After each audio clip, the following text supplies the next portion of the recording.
the fastest path to get to 20K a month in your cash practice. What are the steps you need to take? What are the problems that you actually need to look out for? Because most PTs that I speak to when they hop on a call with us after they apply to work with us is their goal is I want to get to 10K a month. I want to have a full schedule.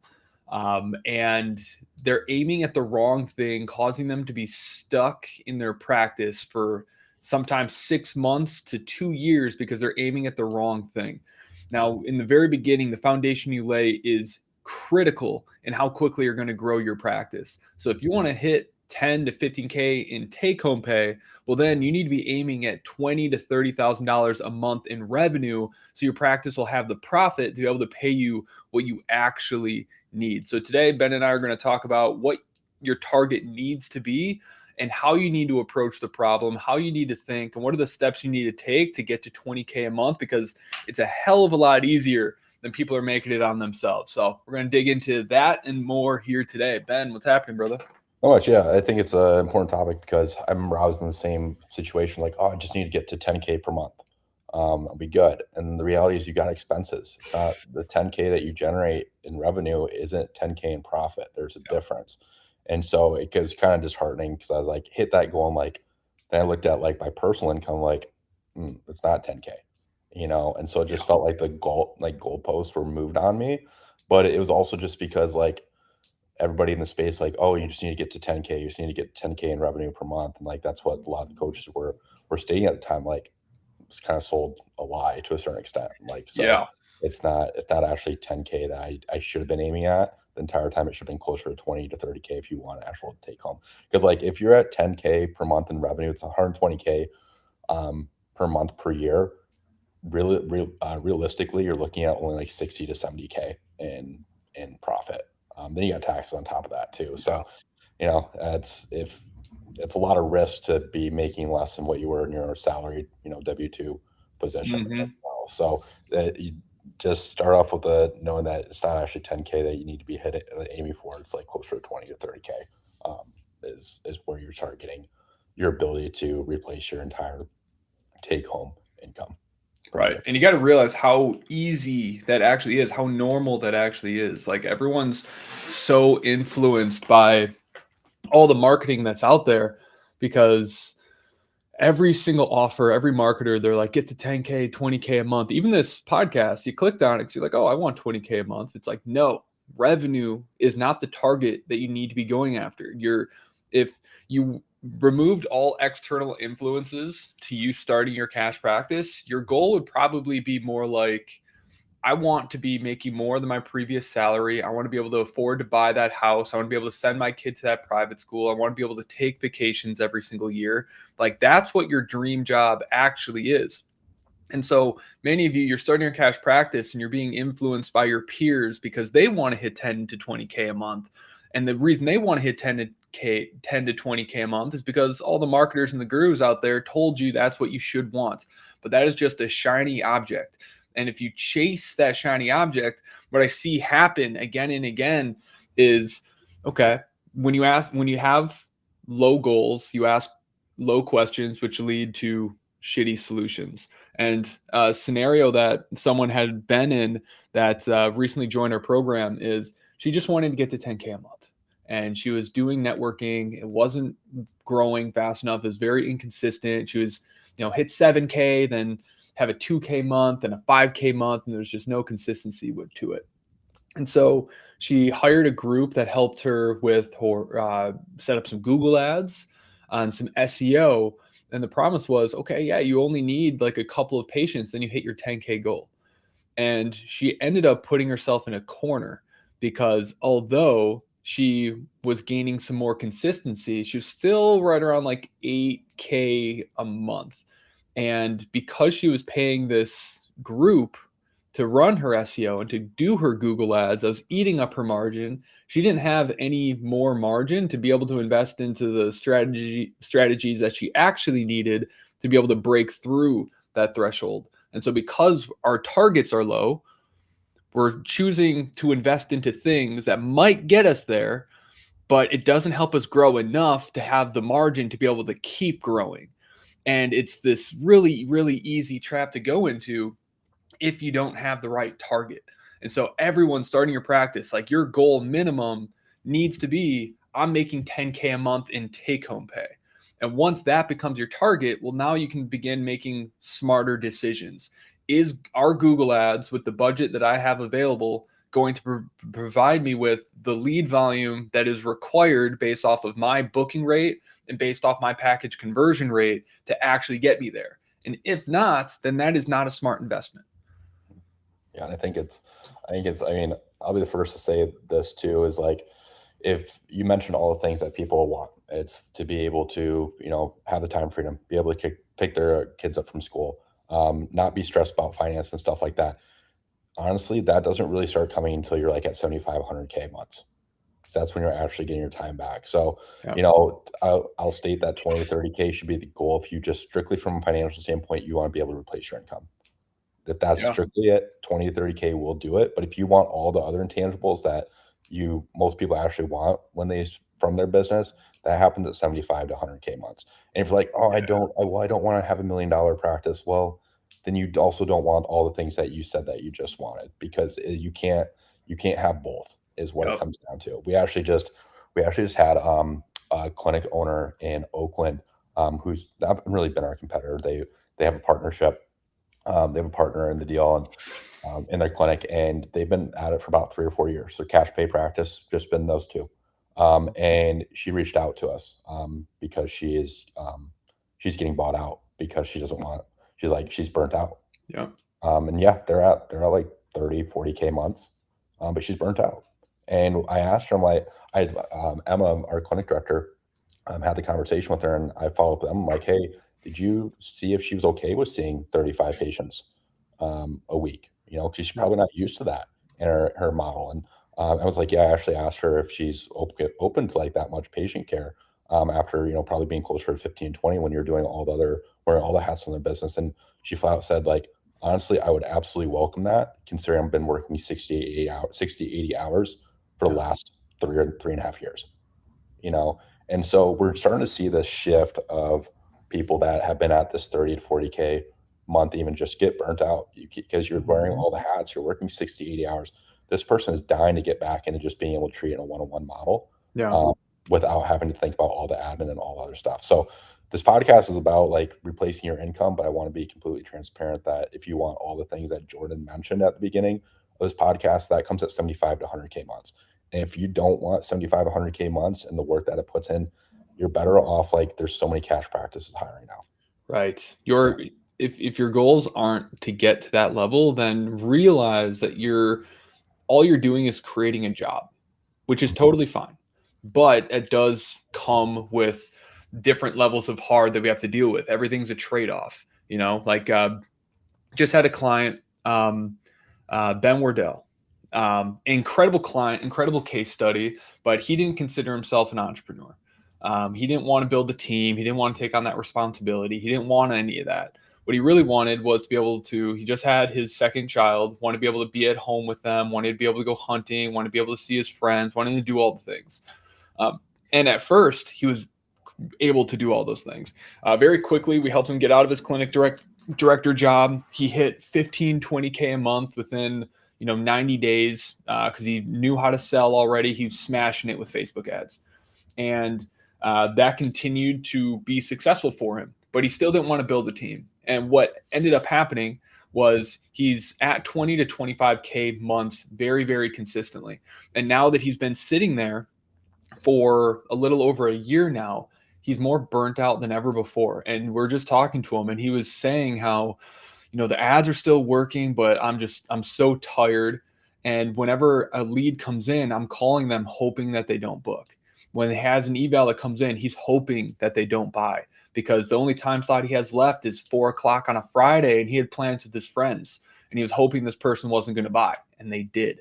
And he has his firstborn is now ready to go to school, and there's this really nice private school. It's 40 minutes away, but the only way he could send him there is if he's able to drive him there and pick him up. And because his practice is doing really, really well as a solo business, he doesn't have the time to be able to do that. And so he put himself in this situation where he got everything that he wanted, But because he didn't aim for what is actually required to sustain what he wanted, his life actually got harder. And he's making more money than he ever thought possible. He's really happy about that. He just put in a wellness center in his house just for him. It has a sauna, a red light therapy, an ice bath, an entire gym, put a ton of money into it. He's beyond, like, it's his dream gym basically at his house. He hasn't been able to use it once because he doesn't have the time to do it because he knew what he wanted, but he set the wrong goal in order to acquire it. And that also sucks. So in setting your goals, you got to realize, like, which do you hate more? Do you want to just have a job that takes up all of your time and makes you and your family a lot of money, but you don't have the time to be able to enjoy it? Or do you want to deal with the hard that is required with getting to that level, but then buying back your time, building a team, and taking on that responsibility so you can have the money and the time to enjoy it? That's the trade-off. Yeah, it's all about beginning with that in mind. Also, to preface, Ben gave us permission to share that story He as did. well. He did. But yeah, I think it's just so important because you kind of create this jail for yourself, prison for yourself on it, and it can be kind of disheartening when you get to your goal that you wanted, that you've been setting out, and like, oh, this is not what I thought was going to be as Yeah. well. And that's usually what we see at that, when people start hitting that 20 to 30K months, they get stuck and Right. they're burnt out. You can only stay there for so long. But it is all part of the journey. I mean, a lot of people, if they knew how difficult getting to 100K a month business was, they probably would never actually start. And so sometimes you have to go through the journey the way Ben did and learn the hard way, because now he's like, okay, I do need to build a team. I do need to do these things so that he could actually enjoy everything. And so there are stages to this, and 10K a month and 20K a month, although those are understandable goals, you got to understand that if you got to map out what it is you truly want from your business and recognize that those are milestones, and you can't sacrifice the end goal just to accomplish the milestone. We have to figure out a plan of, how do I hit this milestone without sacrificing the long-term vision? So investing into a strategy that's limiting, like SEO right out of the gate, or even content creation, although incredibly important strategies, those are long-tailed strategies that aren't going to get you to the consistent volume that you need in order to hit the numbers that are required for you to have the margin to be able to start buying back your time and growing this thing into what it is you truly make it. So let's talk about strategy. How do we actually get to that first milestone that everyone should be aiming for, which is 20 to 25K a month, meaning you have a full schedule and you have the margin to be able to pay yourself that 10 to 15K a month from your business? What's step one, Ben? Yeah. So the first thing is you need to start looking at, how can I get some of my time back? So you're saying like they have a full caseload, right? Oh, no, not yet. So Oh, let's say starting from zero, how I do I see. get to 20K a month? I see. Okay.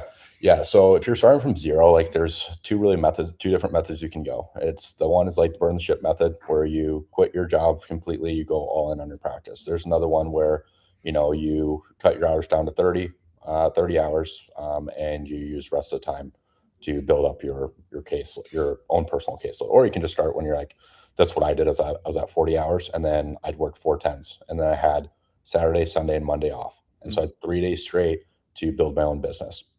And then I would see patients on the weekends, and on Mondays. And then as I started building my caseload there, I replaced my income. Then I'd go down to 30 hours, replace my income 20, replace my income 10. That is a really safe way to go about doing it. Um, it didn't add a whole lot of pressure, but sometimes pressure is good. I will say that if I did do burn the ship method, it probably would have grown a little bit more quickly, but there's something to be said about peace of mind as well, too. So those are the two methods that you can go about it, when it comes to that. From there, what I did is I just did tons of on the ground, boots on the ground, work, where I met with countless personal trainers, countless chiros, countless physicians, like out network cash pay, not buying in lunches, none of that Yeah. stuff.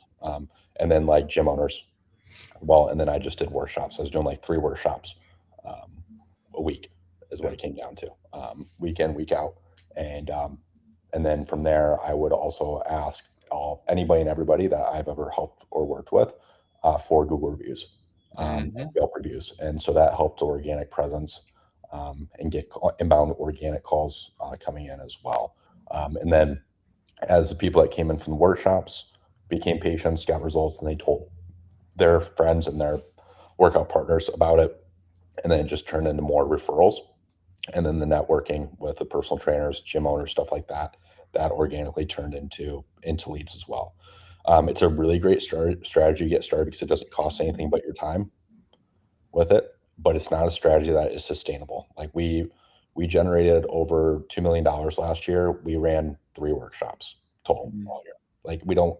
It's not a strategy that scales, but it is excellent strategy to get started and get you like that first 10K, 10 to 15K per month mark, and then from there you're going to kind of tap out, and you're going to get tired of doing workshops on the weekends and the Yeah. weekdays. I did it for like 6 to 9 months straight, 2 to 3 workshops every single week. It's exhausting, as well. So Yeah. that's the strategy that I used that allowed me to get to that mark, and it worked out well. But it is also not a strategy. It's the quickest way, in my opinion, to do that. Another way is like Facebook ads as well. But yeah, make sure you know what you're doing on that too. So Yep. that's that's what I did. Facebook ads also wasn't an option for me at the time because I'm just negligence, didn't know what was out there on that. So this was really the only way. So if I could go back, I'd probably sprinkle, like once I started getting more traction, um, like around that 5 to 10K mark, start sprinkling in Facebook ads and start getting some more organic. So because it was the speed to from like 10 to 20K slowed down a little bit because I didn't have as much time to keep up with the workshops Yeah. because I was seeing patients, right? Once Mhm. you go through this feast and famine cycle, like, great, I can't do workshops, I'm too busy. Then you fulfill on all the workshop leads. You're like, oh crap, okay, now I need to fill my schedule again. Now I need to schedule workshops again.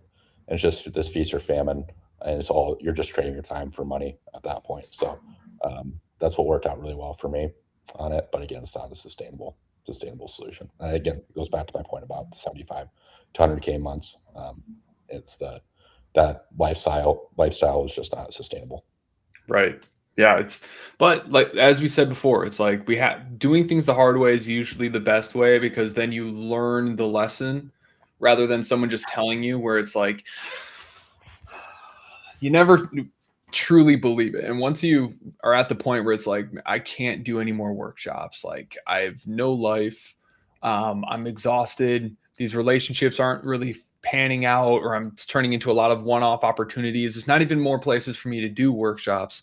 You get to the point where it's like, okay, I realize that I have to learn paid advertising. And then when you start paid advertising, your conviction in you have to make this work pays off a hell of a lot better than people who are just like, yeah, I'll try meta ads, because there's going to be things that go wrong. There's going to be things that come up that make you think like, oh, maybe this isn't the path. But until you realize where it's like, no, I have to learn how to do this. I have to learn how to build better systems to convert strangers into packages. That conviction works out very, very well. The people that do the best with ads right out of the gate are the ones who have had that epiphany where it's like, I have no choice. My business will never get me to where I want to go doing workshops alone. And Mhm. that's a really powerful position to come from. Some other things that I would argue that we have to figure out to get to 20K a month is like a lot of people think it's like, I need more leads, I need more leads, I need more leads. When it's like a much easier way to get there is making sure you're actually charging enough.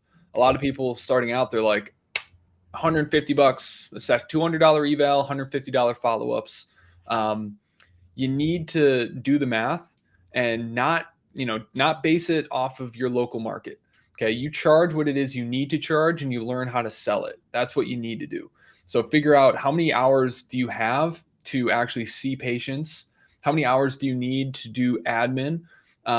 Do all of that math and figure out, okay, what do I need to be charging in order to hit my goal with this constraint of time that I have. So what we find is most people minimum need to be charging $200 per visit. That means you should be doing like 250 for an evaluation and $200 for follow up on the absolute base minimum. Because if you're not doing that, although you will get patients, paying at that rate, you'll find that you don't have the margin that is required to pay yourself what it is that you actually need. And it's so sad when I talk to every single PT that I talk to, everyone says like things are going good.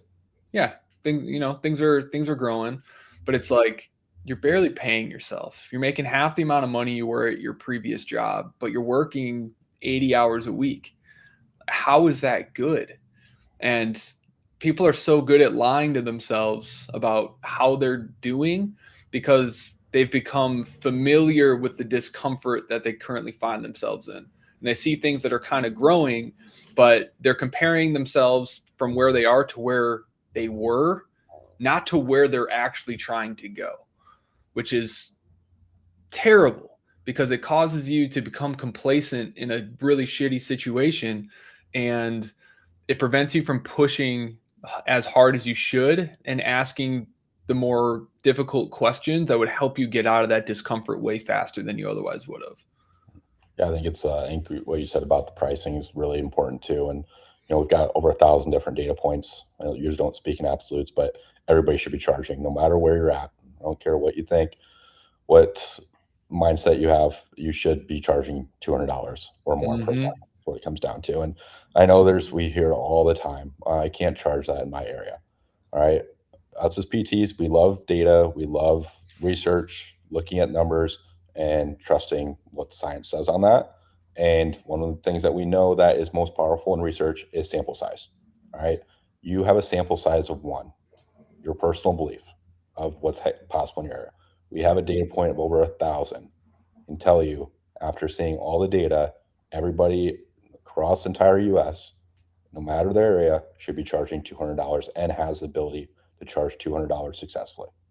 Yep. Just what the data says. So that's like non-negotiable to be able to really have a successful practice is charging over 200 in today's market. So we see people doing that in rural areas too, in areas where they never thought they'd be able to charge that much. I promise you, we've actually seen a trend. Like the more rural the area, the less likely they think it is that people will pay premium prices. The higher there is demand for premium services in that area because they're so used to the status quo and so used to like mediocre care that there's a huge population of people who are like, finally, I've been looking for something like this. So choose your hard. You can choose the hard of being really busy and barely making any money, or you can choose the hard of learning how to communicate and like defend your value. Like which of those two things, they're both difficult. Which would you rather deal with? Yeah, the largest cash practice headquarters in the US is ProKinetics, and it's located in Oakland, California, one of the poorest cities in the US. Right? So charge what you need to charge. That's step one. Also find like who is the low-hanging fruit in your community. Like who's the right population that you want to work with that has a growing population in your area. Active adults and women's health and pelvic health are by far like the lowest hanging fruit in most communities. So that's who I would be targeting. And then from there, we got to do the math. To get to 20K a month, how many leads do you need? So figure out from how many discovery calls, like what is your discovery call booking rate? Okay. From there, what's your show up rate? We want that to be at least 90%. Discovery call booking rate, we want to be around 70%. Okay. Our discovery call show up rate, 90%. Our eval to package conversion rate, minimum, we want it to be 70%. Okay. That's baseline. That is not like world class. Like the people who are the best at this are like Ben, converting at 88%. So that's where you really want to be. But baseline to run a successful practice that's going to be cash flowing pretty well, you want to be at 70%. And then our average visits per patient is the next metric that we want to look at. And we want that to minimum, I would say 6 visits per patient. Minimum. I mean, minimum. I say like when we say minimum, not like it's not really even acceptable. Like it just means you're making money. Yeah, you're not really doing much service to any patients if they're just coming in for 6 visits. And you're not making life changes stuff with 6 visits, in my opinion. Yeah. And that's why I think is also worth talking about, because a lot of people, when they're starting their practice, they're going into it with the same like philosophy of treatment that they had at their in-network job, where it's just, my job is to get them out of pain as quickly as possible. Yeah, to give you context on our reviews, I last year I went through. We have across locations and all platforms. We have over 800 5-star reviews. Guess how many of them, those reviews that were left, came from somebody that completed our 6-packs. We used to have a 6-pack. Less than 10. We have over 800 5-star reviews, and 10 or less of them were left by people that did 6-packs. You don't get like life-changing results for people. If you look at reviews, it's like people telling, they're like paragraphs long about the impact we've had. And you'll note there's a huge correlation to the people that put paragraphs of what their experience was like and the number of visits they did. The more visits they did, the more powerful those reviews are and more powerful that story is. It's just what it comes down to. So Yeah. if you're putting yourself on getting people out of pain and all that, you're not making the impact that you should be, in my opinion. Yep. Totally agree. So change your philosophy. It's not to get people out of pain. It's to not get them out of pain, performing better than they were, and prevent future injuries from happening, which requires more visits. And it also opens the door to back end offers like continuity maintenance programs, where you can help them maintain those results and increase their performance, which means they're sticking around longer, which means they're paying the business more money, which means you need fewer patients and fewer leads to attain your revenue goal, which also means you're spending less money on marketing, which means more profit, which means more money in your bank account. And so we have to think about the business the same way you think about your patients. Think there's a whole chain of events, just like in the human body. And if we can keep optimizing that, well, then the better it's going to perform, the more profitable your business is going to be. So more leads is usually not the answer. Like if you have 0 leads, then yeah, we obviously need to get leads flowing into the business. The fastest way for us to get leads flowing into the business is meta ads. And so we use meta ads to help us figure out, okay, what is our lead to call ratio? What is our discovery call booking rate? What is our show up rate? What is our eval to package close rate? What is our average visits per patient? And then we use that kind of like a nurse practitioner or a functional medicine provider uses labs to test their patient, figuring out, okay, we have data coming in, we have leads coming in. Where's the biggest constraint? Usually it is our discovery call booking rates. And so focus on that. If we can get that to 70% and give you more evaluations and opportunities to learn how to sell, well, then the faster you're going to develop that skill set. And the better those numbers are, the fewer leads you need, the less money you need to spend on marketing. And once you become data driven and you're tracking those things, well, then getting to 20K a month is really freaking easy. If you're charging $200 a visit, selling 10 packs, it means you need 10 people a month to be able to hit that number. And most people, they're going to overshoot that very quickly when you're data driven. But if you're not data driven and you're just chasing leads, well, then you're going to burn up all your cash because your campaigns are going to be less profitable, and you're going to be stuck in that position because you're not going to have more money to invest into growth. Yeah, it's a vicious cycle. It can downward spiral pretty quick, or it can also, be complete opposite. You can really start compounding very quickly when you have that in place. It's either really good or really bad. Right. Figure out who you're working with, figure out what it is you need to charge, and then figure out from there, reverse engineer your goal from, okay, I want to hit 20K a month based off my current numbers. That means I need this many leads, this many calls, this many evals to make hitting this inevitable. And then when you track your numbers every week, every month, well, then the constraint becomes really, really obvious. And then when you're working on only the constraints and you're being data driven, well, then hitting 20K a month not only becomes really, really simple, but it becomes a mathematical certainty. And most people are taking what should take 6 months. It's taking them 2 years because they're just waiting around, hoping, guessing what the problem is. They're jumping from coach to coach, strategy to strategy, because they're waiting for some magic marketing system to solve all of the problems inside of their business. And that's just not going to work. You're going to waste a tremendous amount of money and a tremendous amount of time doing it that way.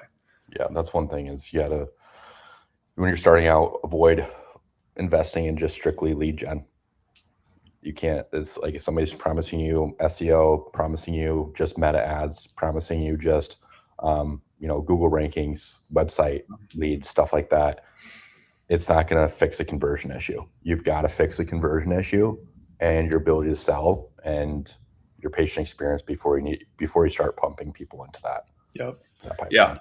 That's the analogy we used before is like the lead gen agencies are like the rack and crack chiropractors of the entrepreneurial world. It's like you need a whole lot more to actually solve the problem and to actually increase your level of performance. You need to work with someone who understands how the entire business works, who can not only help you treat the symptoms that are going on in your business, but it can also help you identify what's the root issue going on in your business, how to fix it, and then find the next one.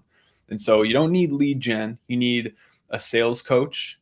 You need a coach who can help you think bigger and help you see the reality of what is required to get you to where you're trying to go so we can make the changes that are necessary to get there. You need someone who can show you how to do the marketing yourself, because before you delegate that, you should learn and master it.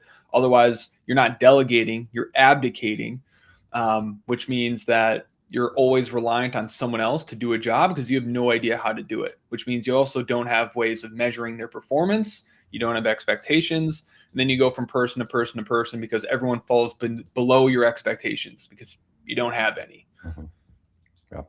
Yeah, you can't. It's important to know the ins and outs of your entire practice. Mm-hmm. Like at our scale, there's still not a single task that somebody is doing that I don't know how to do. Right. There's not one. And there's a lot of power, and I sleep a hell of a lot better at night. Great. If I lose somebody, it's not a big deal. I know how to do it. Which means I can teach somebody versus like if I outsource, Google ads or something like that, or meta ads to an agency and, they go under or we're not working together. A big part of my lead gen dried up. It's not the case. I know how to do the meta ads. I know how to do the Google ads. I know how to do the SEO, and once I had that figured out, then I started outsourcing it. Yes, that is the difference between delegation and abdication. And something I want to highlight is everyone says, well, my hourly rate is $100 an hour. Like that's not $100 an hour work. I'm going to delegate that because that's like the popular belief around like buying back your time. If it's below your pay grade, don't do it.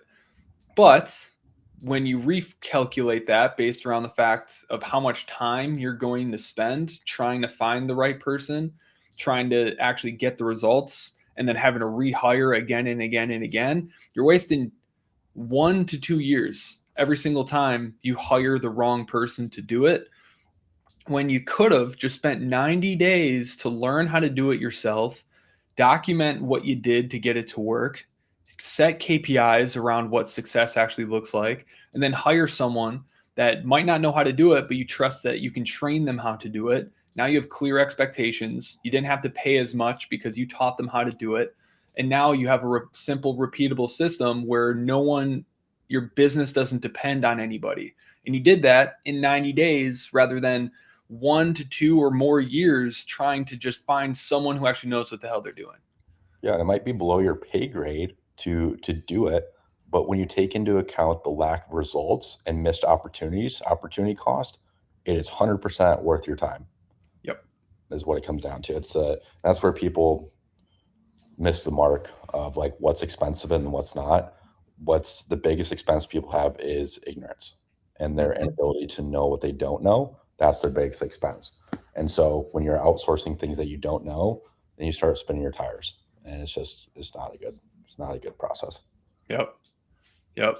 So learn how to do it, bite the bullet, take the time to figure it out. Then once you understand it, have expectations around it, and have documented it, well, then hand it off to somebody else. So if this all sounds interesting, it's kind of clicking and making a whole lot of sense to you and explaining why maybe you're still stuck in the weeds, go check out clinicalmarketer.com, apply to work with us. what it looks like is we'll help you figure out who is the ideal avatar for you and your community. We'll do the math to figure out exactly what it is you need to charge. We'll train you on our discovery call, our evaluation system, and all of our automations so that you can clearly articulate your value so that people see it as a no-brainer and invest. We'll train you how to set up your own ads. We'll manage those together through repetition. You'll learn how to master your own acquisitions. You're never dependent on anyone else ever again. And then we'll help you track all of your numbers, figure out what is your dream lifestyle. How much money does it cost to sustain that lifestyle? How much profit does your practice need to have in order to pay you enough to give you that lifestyle? And then how much revenue is required to sustain that profitability? From there, we can figure out how many leads, calls, evals, and package sales you need to have so we can build you a 100% custom protocol in order to get you there as quickly and painlessly as humanly possible, then work with you one-on-one to help make that vision for your life a reality within the next 12 months. If that sounds cool and you want to work with actual seven-figure practice owners who have been where you are and live, eat, and breathe this shit every single day, go to clinicalmarketer.com and apply to work with us. I'd be happy to talk to you. Yeah. And also give us a 5-star on the podcast. The more that we get those, the more people that we reach, the more people that we can impact. So you have a direct impact on ability to help other clinic owners if you found this helpful and feel like it's a message other people need to hear too. You heard the man. We'll see you next Thursday. Thanks for listening, everybody. Peace. Yeah.